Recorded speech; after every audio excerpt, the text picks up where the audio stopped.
I'm Brandon Dawson. I have a $35 million business that makes $2.3 million a year, and if you acquired me, I would add $2 billion worth of value to your business within 36 months, and I want 10% of it. People ask how I sold the business for 77 times EBITDA. Well, I read a book in 2009 called 3 Feet from Gold by Sharon Lechter, and what the thesis of the book was is a father and son that were gold mining, and they had enough money, they could buy all the best equipment, they could do all the best of everything, but they blew through all their money because they didn't know what they were doing, and then they went to sell their property and all the machinery they bought. And the gentleman that they had been buying all the machinery from had been watching them, although he had never mined. He'd been watching them for years, and he was also watching people who knew what they were doing. So he kept his ledger. And when they came and said, we're out of money, we can't even move all the equipment off our property, he says, just leave it there.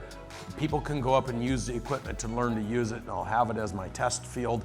Just sign everything over to me. And then he went up there and found the largest gold find ever. Now, the father and son moved out east. You'd think that they would do what most people would do, lick their wounds, be, as Grant would say, little bitches the rest of their life.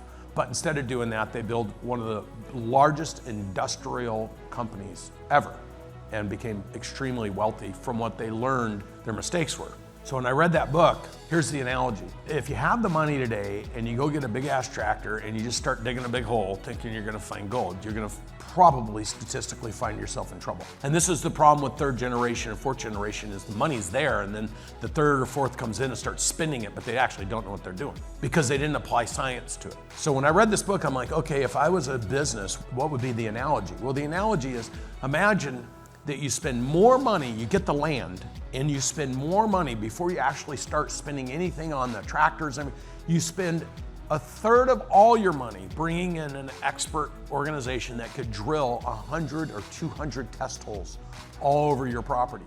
And then they would come to you with the 2 or 3 soil samples that had the greatest amount of gold.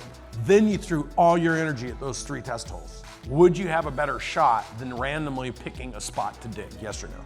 So this is what I started thinking about. How do I, if every business is a gold vein in a marketplace, how do I dig enough test holes to understand how to impact it? Well, that led to today our platforming process, of which we did hundreds of businesses before I sold Audigy. Then I platformed the businesses that could buy me. So when I went to them, I knew where their failures were, and I knew where we could fill them, and I knew where the gold was. And so I would start my presentation, every presentation, this is why I have 10x pitch, because most people present wrong. I'd start the presentation with, hi, I'm Brandon Dawson. I have a $35 million business that makes $2.3 million a year, and if you acquired me, I would add $2 billion worth of value to your business within 36 months, and I want 10% of it.